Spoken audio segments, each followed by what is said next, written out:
I'm Dan. I'm Jenny. And we've been traveling for a little over a year. Yeah, and we've been in Australia for about 6 months or so. Yeah, we're both originally from the US. We kind of started talking about travel as like a fun idea. Like, hey, what, it'd be cool to go here. I remember one time we were like, oh, in 5 years we want to go to Iceland. We set a deadline to go to Iceland for 5 years because it's been my dream forever.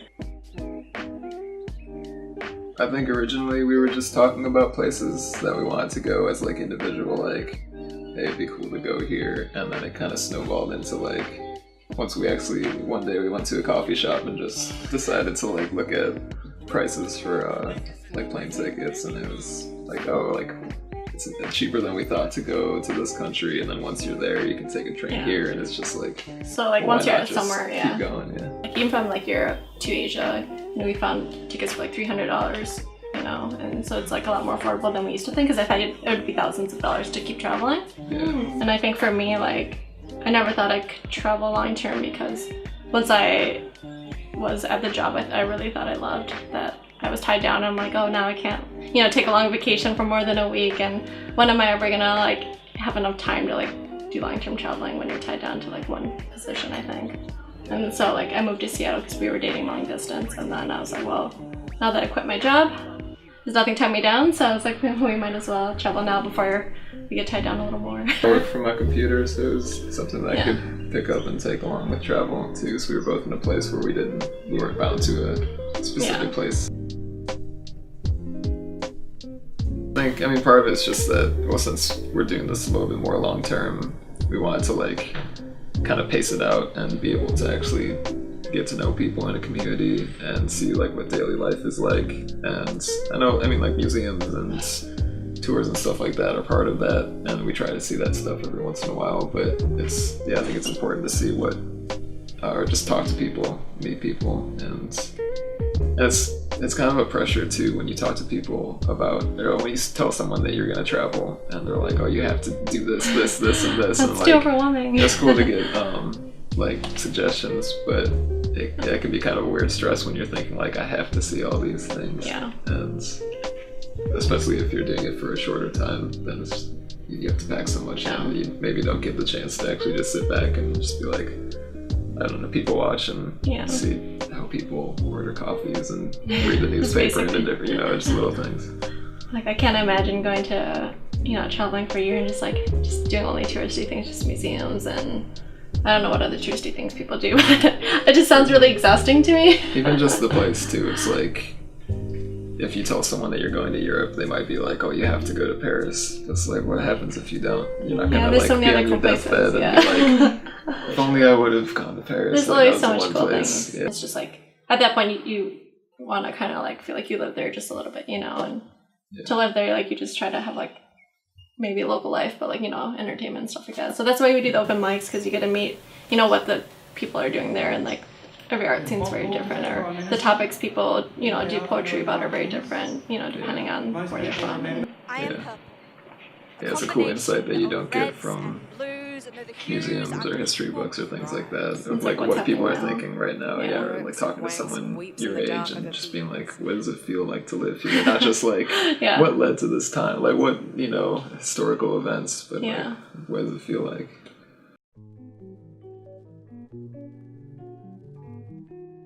I think traveling for me, I think everyone should do it, whether it's like world travel or local travel within your country, just because I think when you live in a small town where, I kind of grew up in a small town, you get used to the idea that this is your whole world and you don't really see anything outside of your community.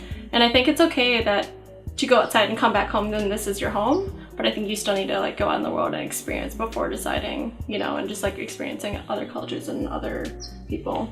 Yeah. And just seeing how other people live, because like, you can read about it, you can watch documentaries and movies on it, but you don't really experience it until you can like go out there and then you truly like feel it. Yeah, kind of.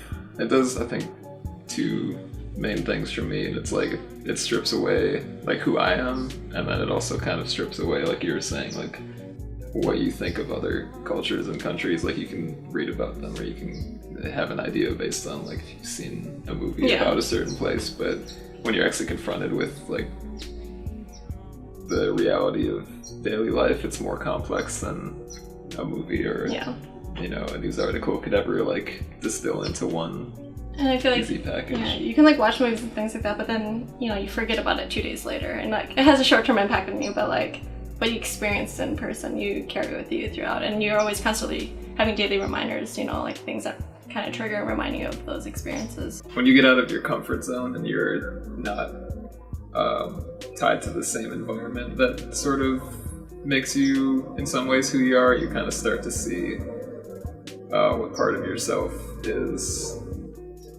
there when you take that kind of stuff away. And I guess you also just get to see what you don't actually need. Sometimes you go, if every day you have something that's part of your routine, it's easy to just take it for granted and think like, oh yeah, that's just part of who I am. But then when you take that away and you go somewhere else, you start to see how flexible your personality and your identity is, I guess.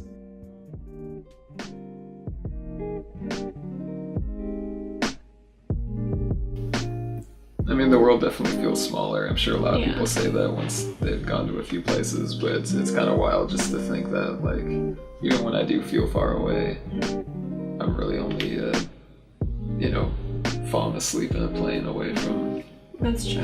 From home or from some other place. Yeah. And I think, like, the more you experience different things, you know, whatever kind of experiences they are, like, I like to be able to feel like insignificant and small, and I think traveling the world makes you feel that because it minimizes, you know, not like basic problems, but it makes you view problems differently, and things that seem like a big deal. Yeah. You're like, oh, that's nothing, you know, and it's like you can deal with this. And it also makes not life easier to just like, I don't know, you know what I'm trying to say? Yeah. Well, I mean, in general, it makes the world feel a little bit more human and individual. Yeah. And when you see something, like I think when you're in your home country, a lot of times the only information you get about the rest of the world is just like what's going on with the politics or with governments. Yeah, and so sometimes it's easy to like, you read in the news like, this country said this country should do this, and you think of it in terms of like, oh, that whole country like said about this whole country, when really it's like a government feels like that, or a few people that are like ambassadors for that country feel like that. But then you go somewhere and you realize like not everybody thinks about those politics every day, and not everybody's so wrapped up in their like ideologies and identities. Mm-hmm. It's just they live the same way that anybody else does, and it's it makes it feel less like entire countries have like grand plan to how they're doing, they have a place in the world. It feels like it's more just a lot of individuals in the entire world that are all kind of trying to come together and build something out of all their individual lives. And I think for a lot of people it's like, it's really easy to make everything so complex because we're humans, and like make a big deal out of nothing, and just like start getting worked up mentally about something that should be simple. And then I think the more you travel, it's just like you're able to think more clearly, which makes everything just seem simpler, you know?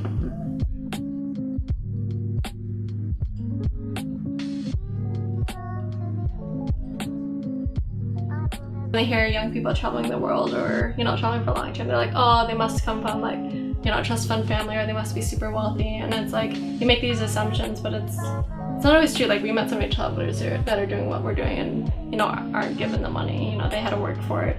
And now that there's so many different outlets to be able to travel, like, more budget friendly, like... Yeah, there's definitely ways to save money and not to, I mean, if you're not staying in nice hotels, and if you're not doing all the expensive, like, tourist kind of stuff, you know, you can eliminate a lot of travel costs if you're just a little bit selective about what you're seeing. Yeah. And also, I mean, for us, since we were doing it more long term, we were able to do stuff like work stays, or worked in hostels and a farm. Yeah. So we do a lot of work trips instead of paying for a bed, you know, in a hostel. We'll like work there a few hours a week, and then they give us a bed, and then, which you can find all over the world, or, you know, whatever you're interested in. You can, you know, au pair, a lot of people nanny in exchange for accommodation to live in another country, or teaching English, with community projects, all that kind of stuff. So there's gonna be something you like doing out there. Listen to yourself, but also intuition, like, of where you should go and what you should see. You know, don't listen to too much advice, I guess.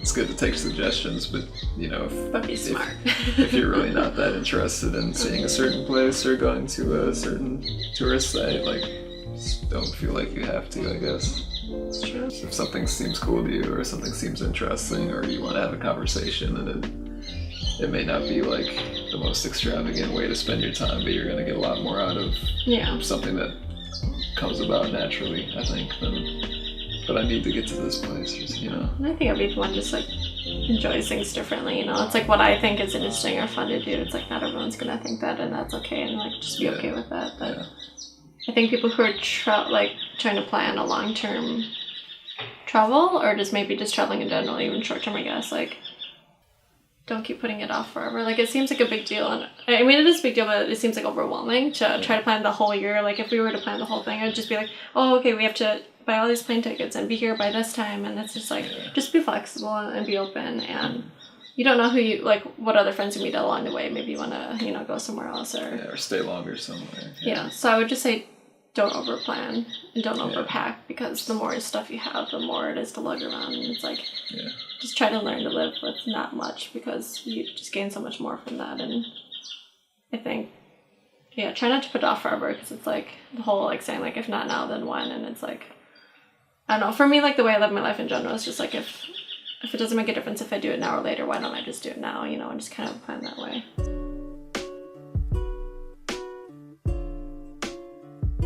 What's next? Well, I guess we're kind of on our way back home. Yeah. We're going back through Europe, and then...